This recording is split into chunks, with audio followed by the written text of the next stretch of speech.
E aí a gente entra num segundo erro, que tá muito relacionado com... Num segundo erro não, né? Num terceiro erro, que tá muito relacionado com esse, que é o efeito manada. Como assim o efeito manada? O efeito manada é justamente essa construção de nós seguirmos a manada, de nós fazermos tudo o que todo mundo está fazendo, então eu vou lá e faço igual. Então, se ao longo do tempo foi estabelecido que Natal é época de dar presente, eu vou lá simplesmente vou dar presente. Se, sabe, todas essas construções, assim, vai gerando, né, esse efeito manada. E aí esse efeito manada faz, mais uma vez, com que a gente fique dando presente, gastando com o que não pode e fazendo todas essas construções. Foi feito um estudo muito interessante sobre essa construção da pressão que o Natal tem, sabe? Porque o que acontece? Dado a essa construção, essa norma social que foi estabelecida, já é confirmadíssimo que, em fase de Natal, existe uma pressão para que seja dado presentes e todas essas construções. E aí, diante disso, existe um dado que é mundial, de que nessa época aumenta gastos, o que é natural, tanto é que no comércio Natal é a fase mais, né, bem, assim, remunerada, digamos assim, é a fase de maior movimento, e também que é a fase que maior parte das pessoas pegam empréstimos. Então, o que eles fizeram nesse estudo? Eles pegaram Reino Unido, pegaram Noruega, para comparar esses dois países, porque, assim, dentro do Reino Unido, não existe 13º, só que existe uma disponibilidade de recursos muito grande para oferta de crédito. Na Noruega, não existe 13º, só que o acesso ao dinheiro em crédito assim é um pouco menor, só que não tem o crédito aí disponível. O que tem é uma questão de a pessoa consegue ter alguns benefícios fiscais que também aumentam a liquidez, então na teoria também aumenta o consumo. E aí eles queriam fazer uma comparação se no Natal, que existe essa pressão por gastar mais, quais seriam dos grupos, né, que gastariam mais e fariam mais empréstimos. No final das contas, eles não conseguiram identificar diferenças entre os países, mas eles trouxeram dados muito interessantes sobre o perfil de quem é que vai gastar mais e de quem é que vai fazer mais empréstimos, seguindo, né, esse efeito manada, que é esse efeito da norma social, digamos assim. E olha só que interessante. Quem gasta mais? Aqueles que têm filhos, menor renda, locus de controle externo e são mais propensos a gastar. Vamos por partes. Começar pela questão de ter filhos. Existe uma pressão social para dar presente para filho. Eu estava conversando com uma pessoa esses dias e muito interessante isso, né? Essa pessoa, particularmente, ela não está numa condição financeira de disponibilidade de recurso mesmo, sabe? Não tá sobrando. Pelo contrário, não tem reserva de emergência, não tem dívidas, mas também, assim, tem uma flutuação do dia a dia muito grande, não tem uma renda fixa. Então, assim, tem uma condição instável financeiramente. E aí nós estávamos falando sobre presentes. Sobre o dar presentes, que na teoria essa pessoa não teria condição de dar presente para os filhos. Só que o que acontece? Essa pessoa compra presente para todos os filhos. Por quê? Isso que nós temos que pensar.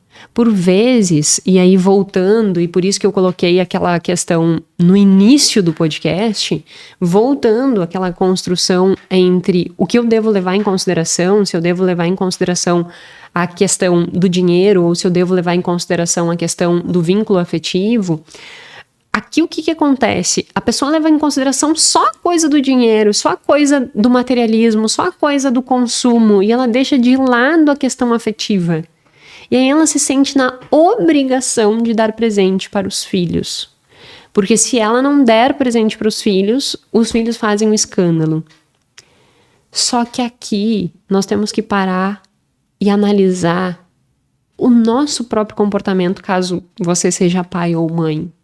Como que eu estou me comportando diante disso? Será que eu não tô dando tempo de qualidade pro meu filho? Será que eu não criei um vínculo afetivo forte com meu filho a ponto de que ele tá valorizando muito o presente?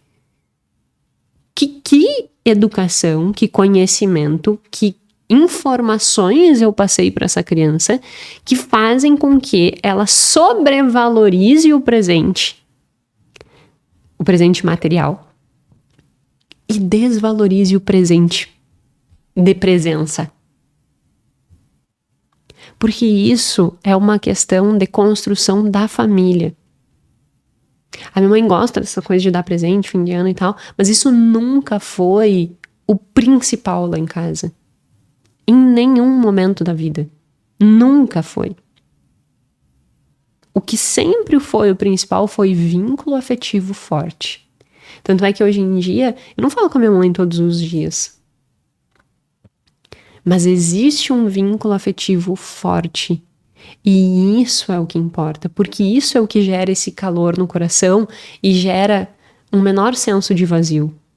Se você criar os teus filhos nesse efeito manada, fazendo com que eles acreditem que é o normal isso, que todo mundo tem que estar comprando presente, que todo mundo tem que fazer isso e que esse é o natural e, né, essa cultura que vai simplesmente nos levando como uma onda e tu vai caindo embaixo daquela onda e não consegue se levantar.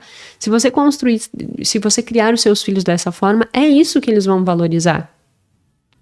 E aí a parte afetiva ela fica completamente de lado. E ao ficar a parte afetiva de lado, tu perde aquele balanço na gangorra.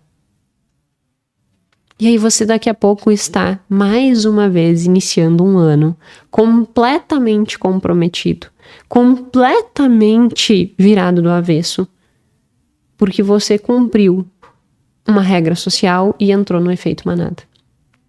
Então essa questão dos filhos, o artigo ele deixa bem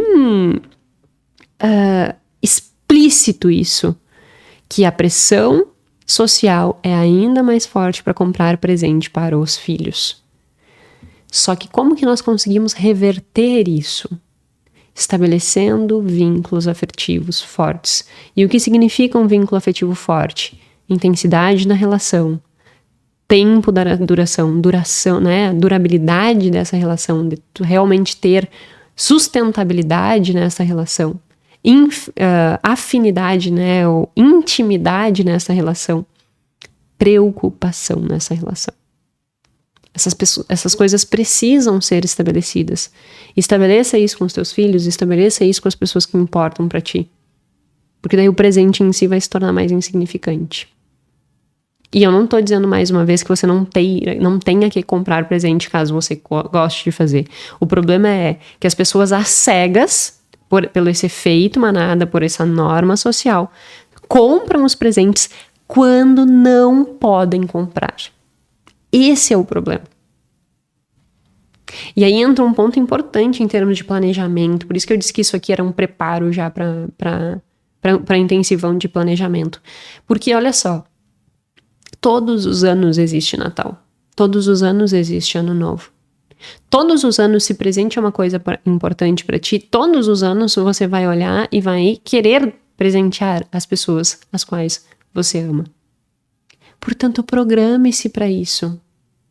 Isso não é uma coisa imprevisto. Sabe aquela coisa das pessoas dizem assim, ai, mas é que nesse mês apertou, porque este mês é Natal. Tu já sabe que é Natal o tempo inteiro, desde janeiro. O Natal não surgiu. Todo dezembro existe Natal.